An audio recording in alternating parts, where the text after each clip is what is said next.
E, meus irmãos, eu quero que vocês abram suas Bíblias em Atos, no capítulo de número 20, a partir do versículo de número 17. Nós estamos falando com a igreja, algumas escolas dominicais, e durante uns 2 ou 3 domingos à noite eu devo também falar à igreja a respeito do presbiterato e do diaconato.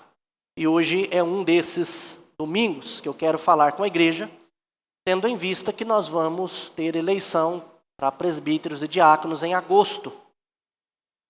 E embora aqui eu fale a respeito dos presbíteros, as lições que nós teremos nessa noite não é apenas para os presbíteros. Pelo contrário, inclui muito vocês, igreja do Senhor Jesus, que são pastoreada pelos presbíteros. Portanto, pregação não é somente para um grupo de pessoas, mas para todos. Todos aqueles que são ovelhas do Senhor Jesus. Eu já expliquei na escola bíblica a importância de termos presbíteros na igreja.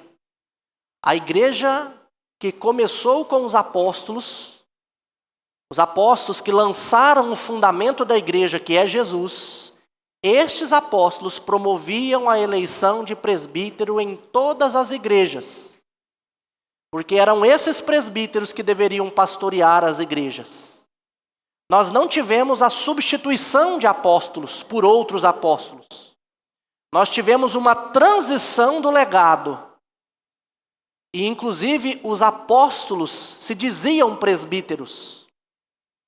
1 Pedro, capítulo 5, versículo 1, quando Pedro vai falar aos presbíteros, ele diz, eu, presbítero. Segunda carta de João, capítulo 1, versículo 1, terceira carta de João, capítulo 1, versículo 1, João diz, eu, presbítero. E eu já ensinei isso para a igreja. Os apóstolos eram também presbíteros. Mas os apóstolos eram presbíteros que tinham um chamado especial, que era lançar os fundamentos. Eles foram chamados diretamente por Cristo Jesus, ainda Cristo Jesus vivo, e um fora do tempo que foi o apóstolo Paulo, Cristo aparecendo a ele. Eles foram testemunhas ocular daquilo que Cristo fez, eles foram enviados pelo próprio Cristo com uma missão. Estes apóstolos, esses presbíteros com essa missão especial, morreram e não tivemos outros iguais a eles. Mas desde o início nós tivemos presbíteros que pastoreavam a igreja. Então, eleger presbíteros na igreja não é um capricho da igreja presbiteriana do Brasil. Não. É uma maneira bíblica de se fazer na igreja do Senhor Jesus. Daí a importância de entendermos, de orarmos por isso, de participarmos de algo que é tão importante para a igreja do Senhor Jesus. Vamos ao texto. Aqui nós vamos ver um exemplo de Paulo, como ele se portava, e depois um mandamento de Paulo e exortação de Paulo aos presbíteros. Ele diz, de Mileto mandou a Éfeso chamar os presbíteros da igreja. Paulo estava numa cidade perto de Éfeso, ele não poderia ir para Éfeso, ele tinha que continuar sua viagem para Jerusalém. Primeiro ele passaria em Antioquia, depois ia para Jerusalém. Estava na sua 3ª viagem missionária. Então ele não podia ir até Éfeso. Ele mandou que chamassem os presbíteros da igreja de Éfeso. Atos, capítulo 20, versículo 17. Então, Atos 20, 17 começa assim. De Mileto, Paulo mandou chamar os presbíteros lá da cidade de Éfeso. E quando se encontraram com ele, disse-lhes, vós bem sabeis como foi que me conduzi entre vós, em todo o tempo, desde o primeiro dia em que entrei na Ásia, servindo ao Senhor com toda a humildade, lágrimas e provações que pelas ciladas dos judeus me sobrevieram. Jamais deixando de vos anunciar coisa alguma proveitosa e de vos-la ensinar publicamente e também de casa em casa, testificando tanto a judeus como a grego o arrependimento para com Deus e a fé em nosso Senhor Jesus Cristo. E agora, constrangido em meu espírito, vou para Jerusalém, não sabendo o que ali me acontecerá, senão que o Espírito Santo, de cidade em cidade, me assegura que me esperam cadeias e tribulações. Porém, em nada considero a vida preciosa para mim mesmo, contanto que complete a minha carreira e o ministério que recebi do Senhor Jesus para testemunhar o evangelho da graça de Deus. Agora, eu sei que todos vós, em cujo meio passei, pregando o reino, não vereis mais o meu rosto. Portanto, eu vos protesto no dia de hoje, estou limpo do sangue de todos, porque jamais deixei de vos anunciar todo o desígnio de Deus. Atendei por vós e por todo o rebanho sobre o qual o Espírito Santo vos constituiu bispos, para pastoreardes a igreja de Deus, a qual ele comprou com o seu próprio sangue. Eu sei que depois da minha partida, entre vós penetrarão lobos vorazes, que não pouparão o rebanho, e que dentre vós mesmos se levantarão homens falando coisas pervertidas para arrastar os discípulos atrás deles. Portanto, vigiai, lembrando-vos de que por 3 anos, noite e dia, não cessei de admoestar com lágrimas a cada um.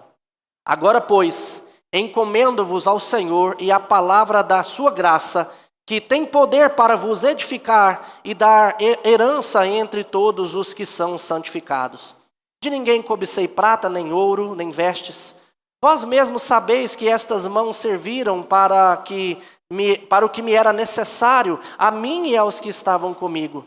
Tenho-vos mostrado em tudo que, trabalhando assim, é mister socorrer os necessitados e recordar as palavras do Senhor Jesus. Mais bem-aventurado é dar que receber. Então, aqui a primeira coisa que Paulo traz para nós é a maneira como ele serviu. Para que nós, como ovelha do Senhor, tenhamos noção de como é difícil o ministério do presbiterato. E para que aqueles que vão exercer esse ministério possam também saber como eles devem se portar. E Paulo diz aqui que o ministério do presbiterato pastoral é o ministério de servir ao Senhor com algumas características. Uma delas é humildade e a outra é se submeter aos sofrimentos que essa vida traz. Paulo diz isso para nós exatamente aí no início, quando ele diz aí, olha, vocês sabem como eu me portei na Ásia. E versículo 19 ele diz, servindo ao Senhor com toda a humildade, lágrimas e provações que pelas ciladas dos judeus me sobrevieram.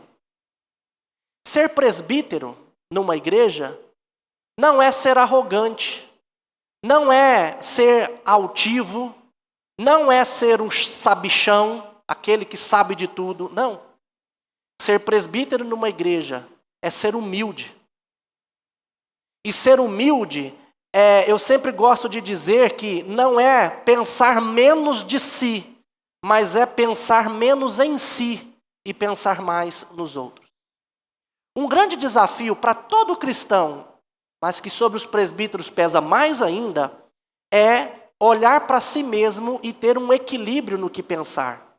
Romanos, capítulo 12, versículo 3, Paulo diz o seguinte, porque pela graça que me foi dada, digo a cada um dentre vós, que não penseis de si mesmo além do que convém. Antes pense com moderação, segundo a medida da fé que Deus repartiu a cada um. Pensar exatamente o que convém, isso é muito difícil.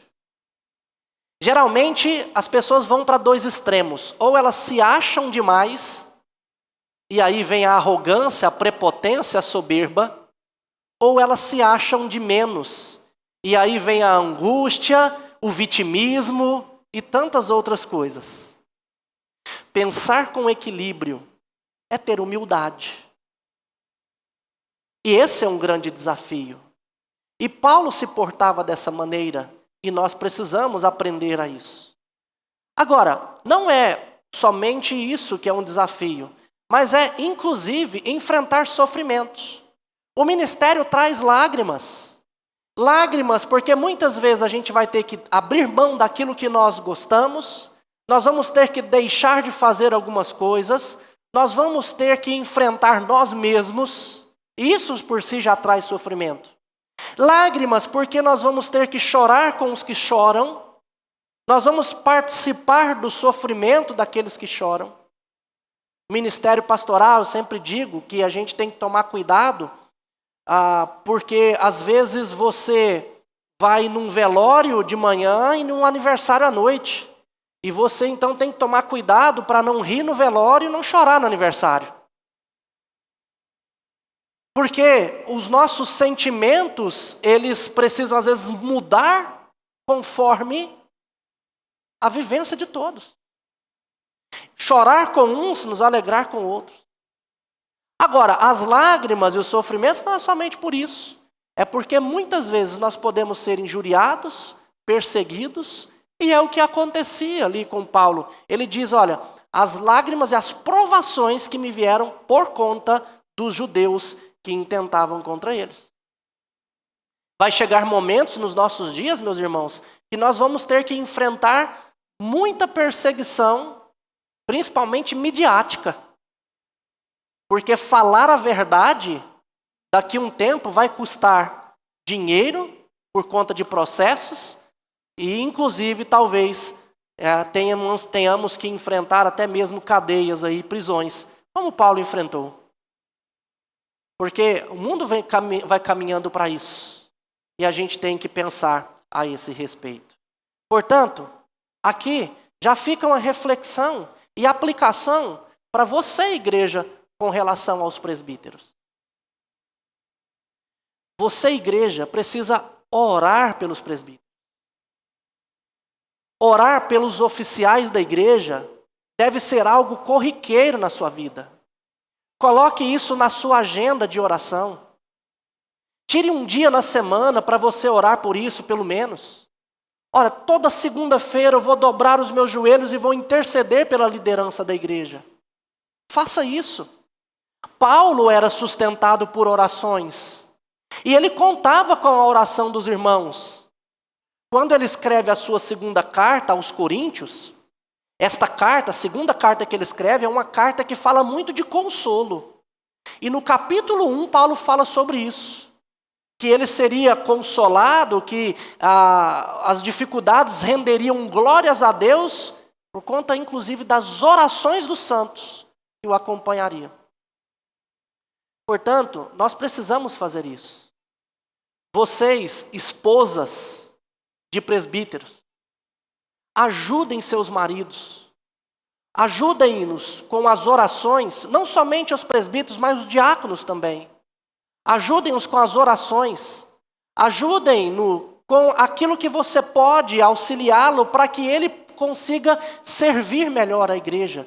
Dê totais condições a ele, porque esse serviço não é algo fácil e eles necessitam de vocês. Então, há muitas maneiras que você pode fazer isso, incentivando-o. Inclusive, às vezes, cutucando ele mais cedo, né, para chegar mais cedo na escola bíblica dominical. Pode fazer isso, dá umas espetadas nele lá, mas com amor e carinho. Cuide dele. Esteja sempre orando por ele, porque isso é muito importante. O ministério é um ministério difícil. Outra coisa que Paulo nos dá aqui exemplo, meus irmãos, é com relação ao anunciar o evangelho. Versículo 20 e 21, Paulo fala isso. Jamais deixando de vos anunciar coisa alguma proveitosa e de vos ensinar publicamente e também de casa em casa, testificando a toda pessoa o arrependimento para com Deus e a fé em Cristo Jesus. Você, homem, entenda que você é o sacerdote do seu lar. Você precisa aprender da Escritura, porque em sua casa você deve ensinar os seus filhos e deve ensinar a sua esposa. Tem muito homem que não tem assumido essa responsabilidade. E se você não assumir isso, a sua casa vai sofrer, a igreja do Senhor Jesus vai sofrer. Muitos homens não se habilitam ao presbiterato porque não querem aprender da palavra de Deus, porque não querem ser desafiados a ter conhecimento para poder ensinar. E aqui Paulo está dizendo como que ele se portou, porque um presbítero deve se portar dessa maneira. Ele precisa ensinar a todo tempo. Por isso ele precisa conhecer a Escritura. Ele precisa ler a Escritura. Ele precisa estudar a Escritura. Ele precisa participar de estudos bíblicos. Ele precisa participar de escola bíblica dominical. Ele precisa estar envolvido com o discipulado, fazendo discípulos. Daí você vê também mais uma outra dificuldade do ministério. E por isso esses homens precisam ser cobertos de oração. E aqui, meus irmãos, nós precisamos refletir sobre algumas coisas. Aqui Paulo fala que ele falava publicamente e também de casa em casa, ou seja, do jeito que fosse necessário, ele estava ali cuidando. E ele diz que ele testificava a todos, primeiro, o arrependimento e depois a fé em Cristo Jesus. De certa maneira, parece que Paulo está falando aqui que ele estava evangelizando. Porque arrepender de seus pecados e crer no Senhor Jesus. Mas isso se aplica não somente ao evangelismo ali, trazer a pessoa da descrença para a crença, mas em todos os contextos. Porque o presbítero é aquele que precisa cuidar da vida da igreja e ver quando os membros estão caminhando de maneira errônea e corrigi-los, chamá-los ao arrependimento disso. Então aqui a gente precisa refletir. Porque muitas vezes a igreja não gosta de ser repreendida. Não gosta. Muitas vezes, quando a gente vai conversar com alguns irmãos e dizer, olha, você está errado nessa maneira, o que acontece, na maioria das vezes, é o irmãozinho pega o rumo de casa, vai embora e não volta mais. Além de estar errado, ser chamado a atenção, ao invés de se arrepender, eles vão embora. Esses dias mesmo eu estava até comentando com os presbíteros, conversando com eles e falando, às vezes, das dificuldades de pessoas que a gente visita, de pessoas que a gente aconselha, de pessoas que a gente caminha, e depois de um tempo deixa a igreja e vai embora. Esse dia eu estava até entrando em crise, parece que quem eu mais dedico são aqueles que deixam a igreja. Quando a gente vai disciplinar alguém, a gente conversa com eles, olha, você entende a disciplina? Você sabe disso? Entendo, pastor. Se você for disciplinado na igreja por conta desse pecado, você está entendendo que isso é para o seu bem, que é por causa da honra do Senhor Jesus, que é para a igreja, é didático para a igreja, você entende tudo isso? Entendo, pastor. Você não vai se revoltar com relação a isso? Não, pastor. Eu pergunto, irmãos, eu não estou exagerando da maneira que eu faço. Eu faço dessa forma. Beleza, o conselho aplica a disciplina. O que acontece? Não volta mais na igreja.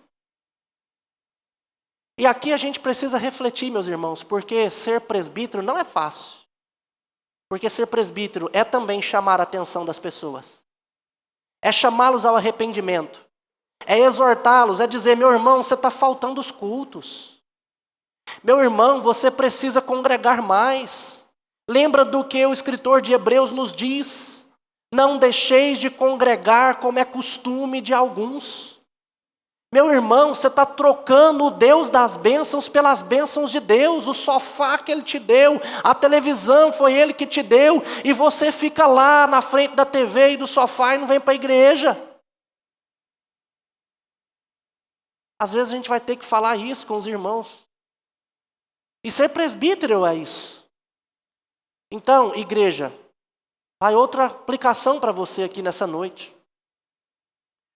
Quando você for corrigido de maneira amável, quando você for exortado com humildade, seja humilde também para reconhecer que essa pessoa, esse presbítero, ele responde diante de Deus pela sua vida e ele precisa cuidar de você fazendo isso. Não deixe de orar por ele, não deixe de receber as suas admoestações. não deixe de ouvir os presbíteros. E nós, presbíteros, não podemos deixar de falar a verdade, sempre em amor, mas precisamos dizer.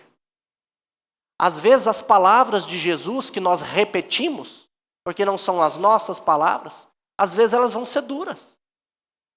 O Senhor Jesus nos ensina isso muito. Ele fala, nós vemos nos evangelhos quão duro às vezes Jesus falava. Mas como Pedro, em João capítulo 6, reconhece, Senhor, só tu tens as palavras de vida eterna. As palavras podem ser duras, mas são palavras de vida para a nossa alma, para o nosso ser. Então Paulo, ele diz, irmãos, eu nunca deixei de agir dessa maneira. Uma outra coisa que Paulo vai nos falar aqui sobre o ministério é a questão da prioridade do chamado estar acima da própria vida. Acima da própria vida. Olha o que ele vai dizer aí, versículo 22. E agora constrangido em meu espírito, vou para Jerusalém, não sabendo o que ali me acontecerá, senão que o Espírito Santo, de cidade em cidade, me assegura que me esperam cadeias e tribulações.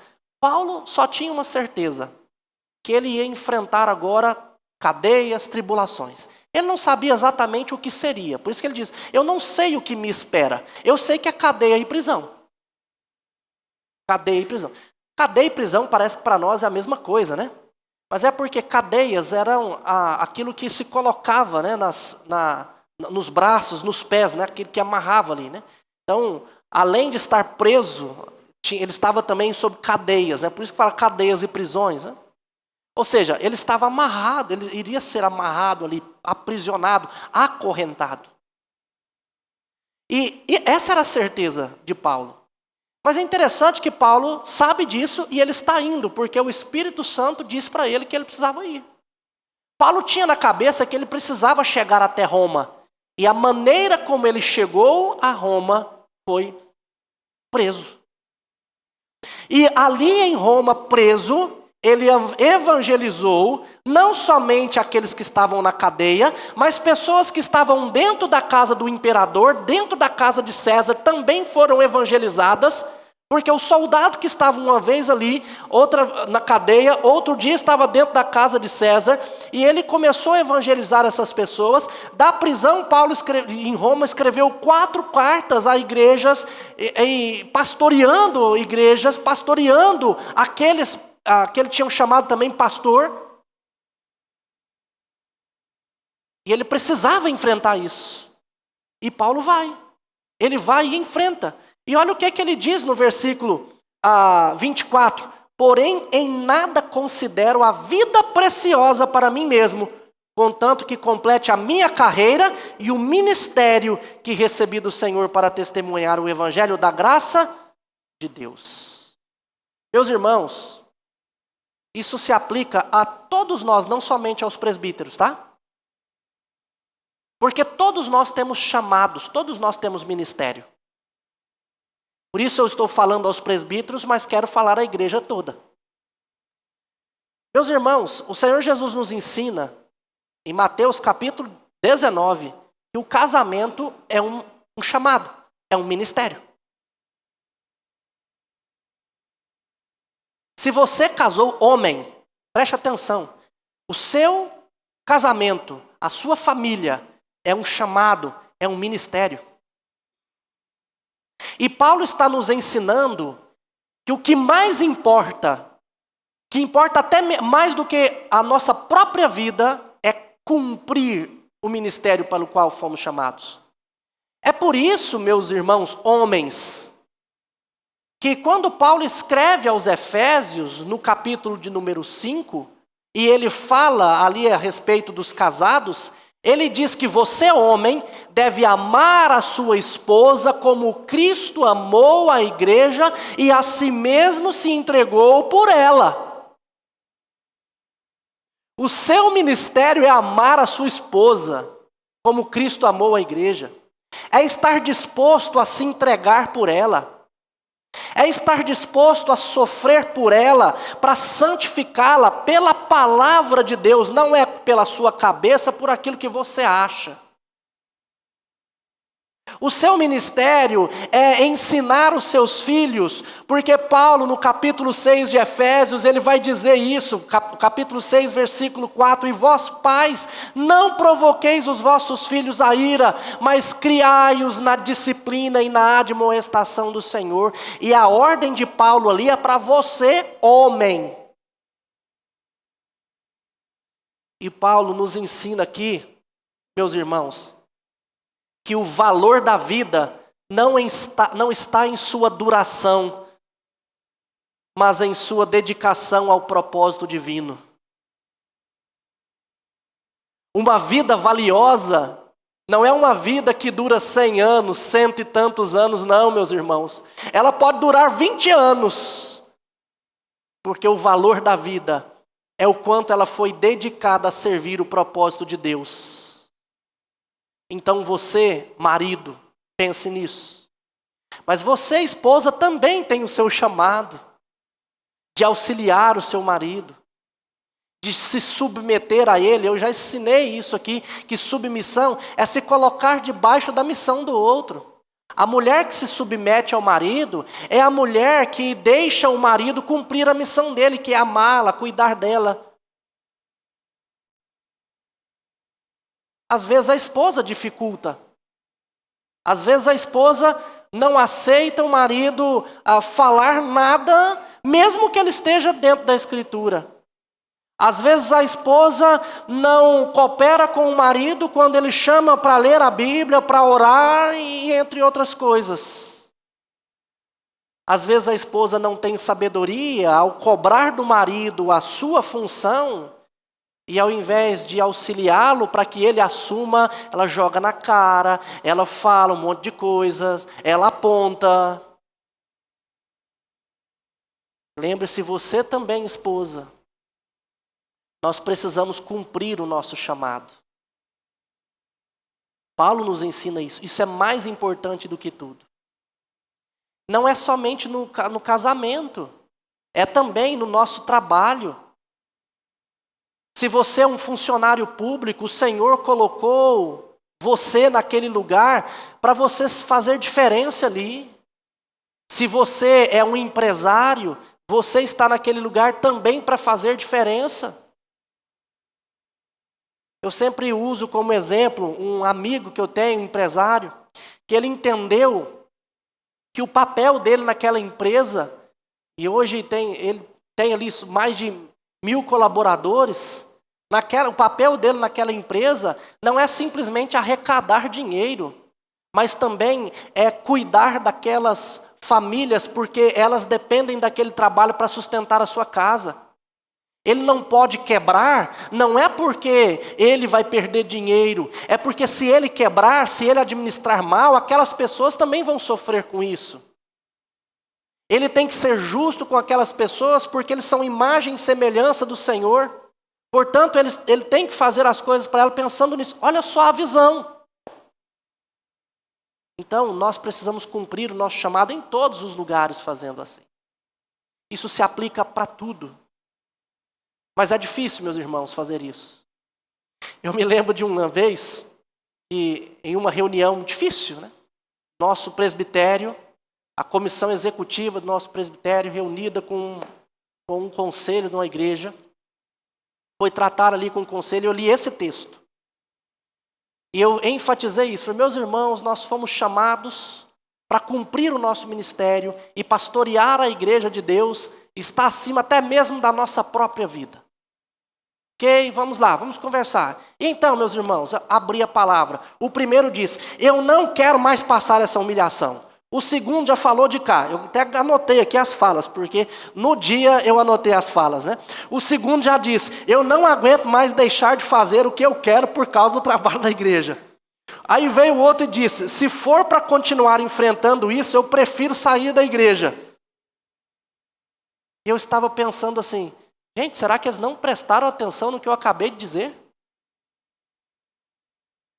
Então aqui, para aqueles que são presbíteros, estão exercendo o cargo hoje, presbítero Jamismar, Luciano Júnior, Júnior Rodrigues, eu. O bem-estar da igreja, a vida espiritual da igreja, está muito acima da nossa própria vida, porque é o Senhor que nos diz. O Senhor nos chamou para isso, Paulo deixa claro.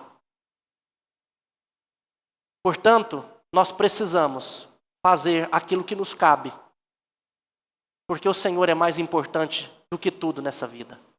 E aqueles que Ele comprou por preço de sangue também são mais importantes do que a nossa própria vida. Eu preciso me dedicar a eles. Igreja, orem, obedeçam seus líderes, cuide dos seus líderes, trate-os bem. O máximo que vocês puderem fazer pelos seus líderes, façam, porque sobre eles pesa essa responsabilidade. Agora, uma outra coisa que nós vemos, e Paulo agora vai dizer, é o encargo solene desses presbíteros. Lá no versículo 28, Paulo vai começar dizendo o seguinte: atendei por vós e por todo o rebanho do Senhor. Atendei é o mesmo que tenham cuidado. É a mesma palavra usada por Jesus em várias ocasiões para dizer acautelai-vos, tenham cuidado. E é interessante que Paulo vai dizer aqui que a primeira coisa que o presbítero tem que ter é cuidado de si mesmo. Isso é meio que pode ser, talvez não seja óbvio, mas um líder que não cuida da própria alma, ele não está apto para cuidar da alma de outros. Aquele que é líder, ele precisa ter uma vida devocional com Deus, uma vida íntima com Deus, ele precisa se dedicar a isso, à leitura da palavra, constantemente, porque ele precisa cuidar de outros. Ele precisa primeiramente vigiar e cuidar de si mesmo. Então, não são poucos presbíteros, e quando eu falo aqui presbítero, gente, eu estou falando de presbíteros, regentes e docentes, que inclui o pastor das igrejas, né? Porque todos são presbíteros. Eu sou presbítero, né? E a gente conhece muitos presbíteros, principalmente os docentes, pastores, que se aposentam amargurados com a igreja, que se aposentam revoltados com a igreja, porque eles não cuidaram de si mesmos. Não cuidaram de si mesmos. A gente precisa dar a vida pela igreja, se necessário for, mas a gente precisa ter o cuidado de cuidar de nós mesmos, porque senão a gente não consegue cumprir o ministério pelo qual nós fomos chamados. E isso tem a ver com um equilíbrio em toda a vida. A gente precisa ter equilíbrio na nossa vida sentimental, na nossa vida emocional, nossa vida conjugal, nosso trabalho, nossa atividade física, né? Isso eu estou em desequilíbrio, eu confesso para os irmãos. E isso é pecado também. Eu não tenho feito atividade física por conta de tempo. Está errado. Então a gente tem que cuidar da nossa vida. Por quê? Para que eu possa ter condições de cuidar do rebanho. E a gente precisa ter o cuidado, então, do rebanho, admoestando, orando por eles, sabendo o que estão fazendo. Hoje de manhã, eu até disse, né, a irmã Eliane, ela estava falando da dificuldade que às vezes é para escolher um presbítero, porque a gente às vezes não sabe exatamente como é a vida na íntegra dos homens da igreja, né? E uma coisa que eu disse para todos, né? A partir de agora, adicionem todos os homens da igreja no seu Facebook, no seu Instagram e acompanhe, porque ali vai dizer muito da vida dele, né? E agora eu digo para os presbíteros, a gente tem que adicionar a igreja para a gente saber o que está acontecendo na vida dela, porque a gente precisa cuidar. Então tem irmãozinho que está lá, postando umas coisas assim, você fala, o que esse rapaz está fazendo aí? Dia de domingo, 7 horas da noite no estádio de futebol. Fala, o que está fazendo ali? Vai sair para ali, posta um chopp, bebendo um chopp. Falou, mas o que é isso? Então a gente precisa ficar sabendo dessas coisas. Por quê? Porque a gente tem que ter cuidado dessas pessoas.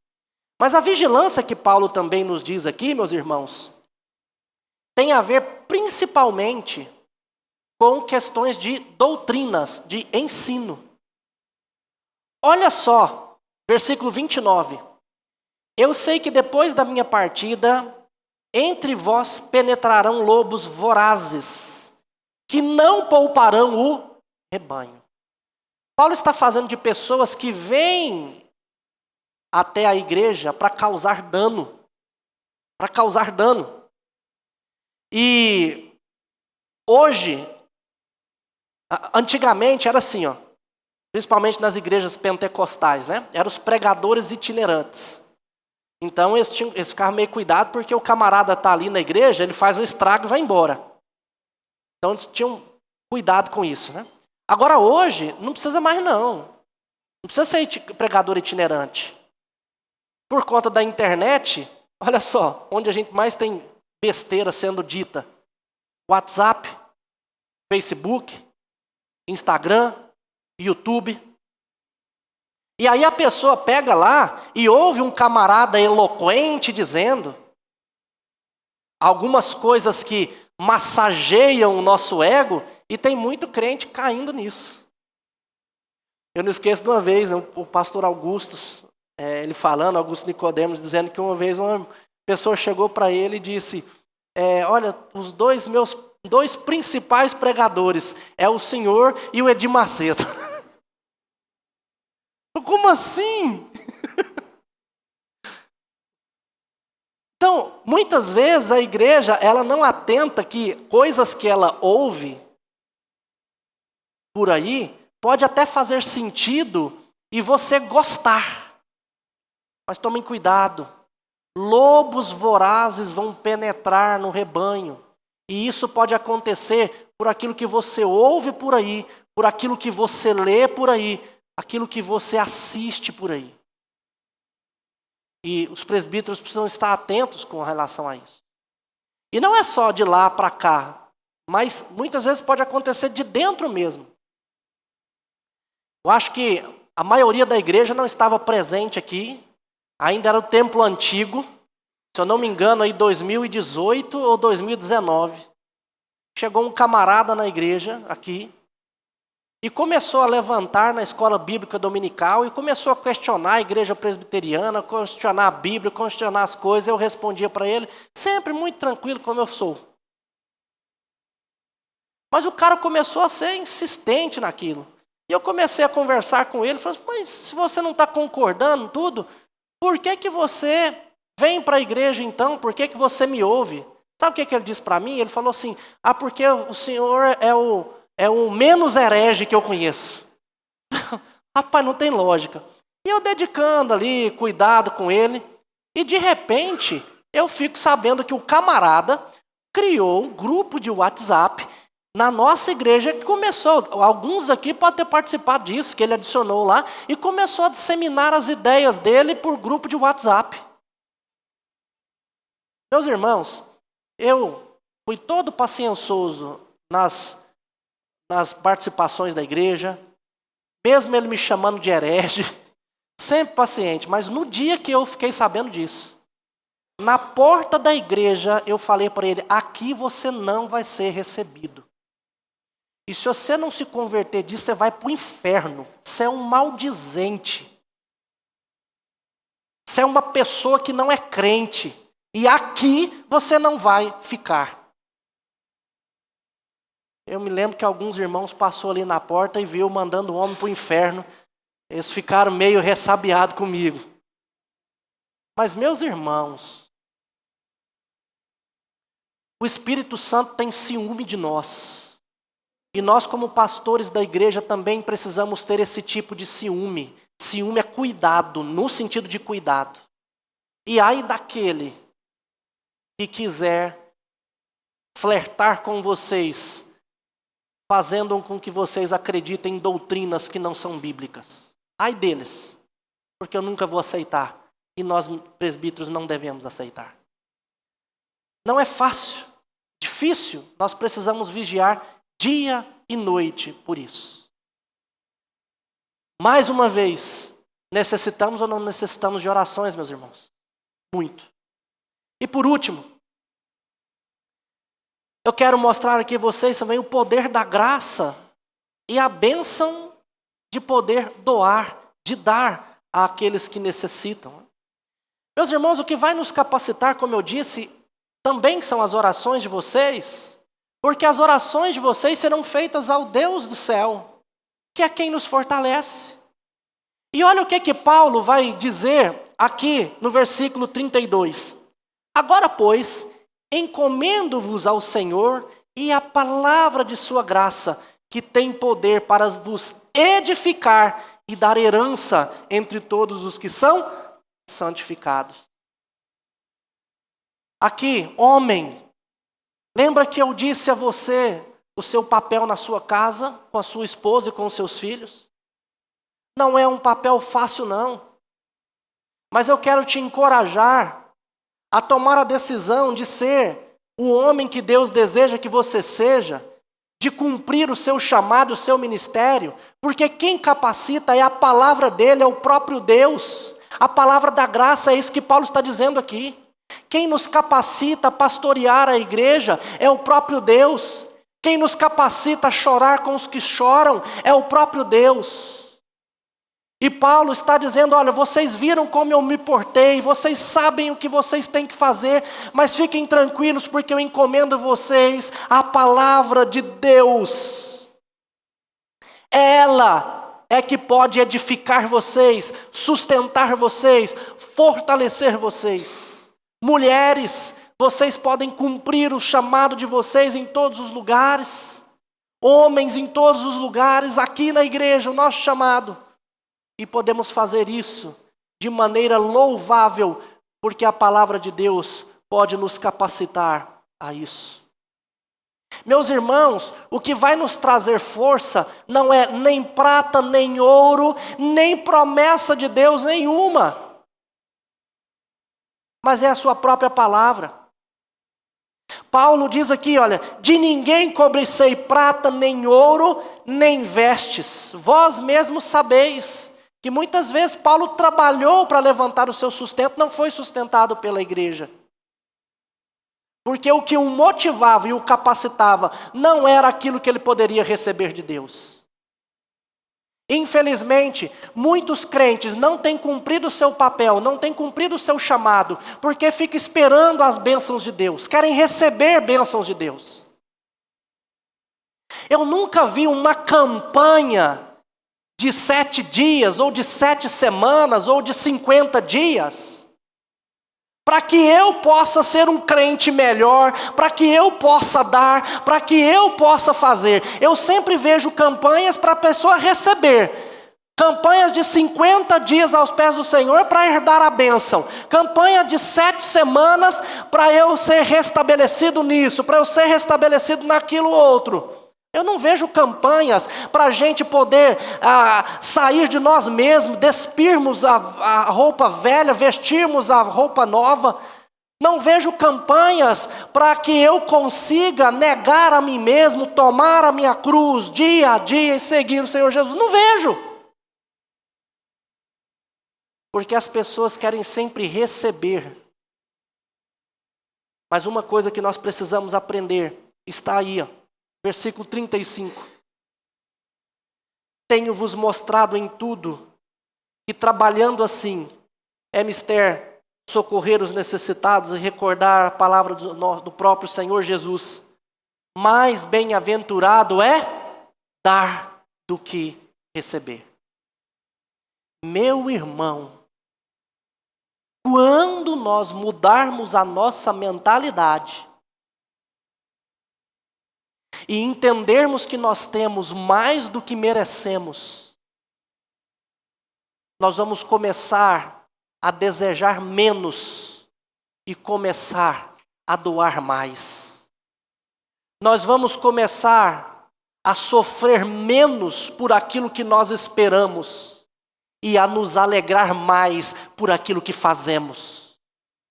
Mas para isso, nós precisamos mudar essa mentalidade e entender que mais bem-aventurado é dar do que receber. O que você quer nessa noite? Receber bênçãos de Deus ou dar aquilo que Deus já concedeu a você? Não tem ninguém aqui nessa noite que não possa dar a outro alguma coisa que já tenha recebido. Todos aqui têm recebido alguma coisa, de tal forma que podem doar, que podem dar a alguém, que podem ser bênção na vida de alguém. Que seja um abraço, que seja um sorriso, que seja um ombro amigo para caminhar, para alguém chorar no seu lado. Que seja um telefonema no meio da semana, encorajando e dizendo: meu irmão, eu estou contigo, estou orando por você. Todos nós temos algo a oferecer. O problema é que nós não vivemos desejando dar a outro algo que Deus já me deu. Eu sempre quero mais, e esse é um problema. Portanto, os presbíteros da igreja precisam se portar assim, mas não somente eles. A igreja toda precisa entender que melhor ou mais bem-aventurado é dar do que receber. Que a gente possa aprender isso. Vamos nos colocar de pé. Deus, obrigado, Pai, pela Tua palavra. Obrigado, Senhor, por tudo que o Senhor tem feito nas nossas vidas.